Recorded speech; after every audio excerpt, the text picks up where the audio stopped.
کئی لوگ کہتے ہیں مولا علی نے تلوار کیوں نہیں اٹھائی، علی کے گھر پہ حملہ ہو گیا۔ یہ مفتی یہ مولوی بار بار بولتے ہیں جن کے اندر تہذیب نہیں، جنہوں نے انسانیت کو سمجھا نہیں، کہتے ہیں تیرے گھر پہ حملہ ہو جائے کیا تو تلوار نہیں اٹھائے گا؟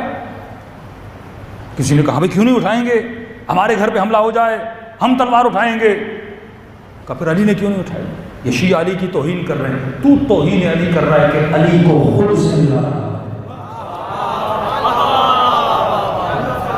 تو کیا سمجھتا ہے علی ابن ابی طالب کی سوچ تیری طرح ہے؟ تجھے کوئی گالی دے تو جواب دے گا، علی نہیں دے گا۔ جس رات علی نے اپنی رضائیں خدا کو بیچ دیں، اب علی وہی کرے گا جو علی کا خدا چاہے گا۔ وہ اپنی ذات کے لیے تو کبھی لڑائی نہیں کہ مولا یہ کہیں کیونکہ میری بیوی کو مارا ہے میں ماروں گا، قطعاً۔ پھر علی مشورے کیوں دے رہے تھے؟ اسلام کی خاطر، بقاء دین کی خاطر، کیونکہ ہدف زندگی اہل بیت یہی ہے کہ دین بچے۔ مولا فرماتا اگر اس دن میں خلافت کو قبول نہیں کرتا تو علی کو ڈر تھا یہ حسن و حسین کو مار دیں، سلسلہ امامت کٹ جاتا۔ کیا پتا مولا تلوار اٹھاتے کیا ہوتا؟ کسی جگہ پہ صبر کیا جاتا ہے، کسی جگہ پہ جنگ کی جاتی ہے، حالات کو دیکھا جاتا ہے۔ 20 لوگ آپ کو مارنے آئے، 100 لوگ آپ کو مارنے، اور وہاں پہ آپ لڑنا شروع کر دو، آپ کو پتا ہو کہ میں کتنا بھی لڑوں آخر میری جان چلی جائے گی، تو انسان اپنی عقل مندی سے قدم اٹھاتا ہے۔ کیا اس یہودی کا واقعہ نہیں سنا جس نے جب مولا علی کے ہاتھوں میں رسیاں دیکھیں اور اس نے فوراً کہا کہ اشہد ان لا الہ الا اللہ واشہد ان محمد رسول اللہ؟ لوگوں نے کہا تم نے اب کلمہ کیوں پڑھا؟ نبی نے اتنی تبلیغ کی تم نے کلمہ نہیں پڑھا؟ کہا میں شک کی حالت میں تھا۔ کہ یہی علی ہے جس کو میں نے خندق میں لڑتے ہوئے دیکھا، میں نے خیبر میں لڑتے ہوئے دیکھا، جس نے ہمارے بڑے سے بڑے بہادروں کو بچھاڑا، عرب کے بڑے سے بڑے بہادروں کو فنار کیا، لیکن آج علی ایسے کھڑا ہے جیسے علی نے زندگی میں کبھی تلوار نہیں اٹھائی، جیسے علی کو لڑنا ہی نہیں آتا۔ کہ بس مجھے یقین ہو گیا کہ علی کے ہاتھوں کو علی کنٹرول نہیں کرتے، علی کا خدا کنٹرول کرتا۔ یہ ہاتھ اپنی مرضی سے نہیں اٹھتے، یہ ہاتھ اللہ کی مرضی سے اٹھتے ہیں۔ جب سنتے ہو کہ سلمان 10ویں درجے پر، ابو ذر 7ویں درجے پر، سمجھو تو صحیح درجات کا مطلب کیا ہے۔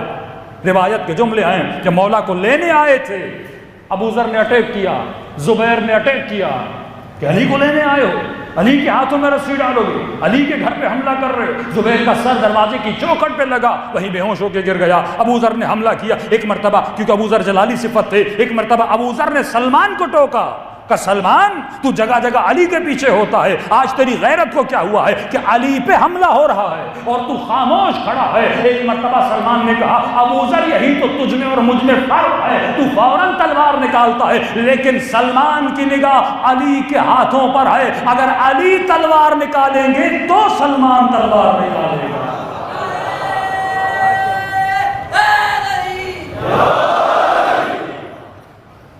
شیعہ وہ ہوتا ہے جو علی کے قدم پہ قدم رکھتا ہے، علی سے آگے نہیں نکل جاتا، کہ میری نگاہ سیرت علی پر ہے، علی صبر کریں گے تو میں صبر کروں گا، علی جنگ کریں گے تو میں جنگ کروں گا۔ تبھی فرمایا المؤمن کیس، مومن ہوشیار ہوتا ہے، ورنہ کیا جنگ صفین علی کے لیے جیتنا مشکل تھا؟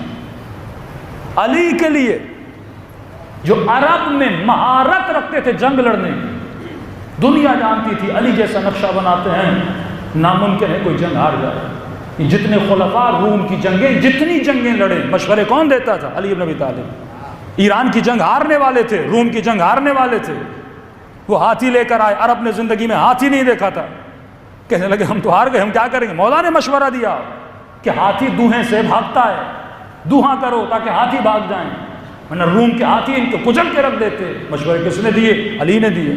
کیلوں کا مشورہ علی نے دیا، جنگ میں جیتنے کا مشورہ علی نے دیا۔ کیا مولا کی کوئی لالچ تھی جنگ جیت جائیں گے؟ علی کو کیا ملنا تھا؟ جنگیں انہوں نے کی، مال غنیمت انہوں نے لیا، مالدار یہ بنے، پیسے والے یہ بنے، مولا کو کیا ملا؟ علی تو کبھی باغ میں کام کرتے تھے، کبھی جا کر کنویں کودتے تھے، کبھی کھیتی باڑی کرتے تھے، کیونکہ انہوں نے کبھی اپنی ذات کے نفع کے لیے کچھ نہیں کیا، پھر کہتے ہیں جب خلافت پر آئی فتح کا اگر ان کا حق تھا تو علی نے واپس کیوں نہیں لیا؟ اسی لیے نہیں لیا کیونکہ واپس لیتے تو تم کہتے علی لالچ کی وجہ سے حکومت میں آئے. حکومت میں آنے کے بعد بھی مولا نے فتح نہیں لی. کیوں لوں گا تو دنیا کہے گی اسی حسرت میں تھے علی، اسی وجہ سے خلافت مانگ رہے تھے کہ ایک پلاٹ مل جائے، زمین مل جائے، ٹکڑا مل جائے. خبردار، یہ تمہاری دنیا علی کے نزدیک مچھر کے پر کے برابر نہیں ہے.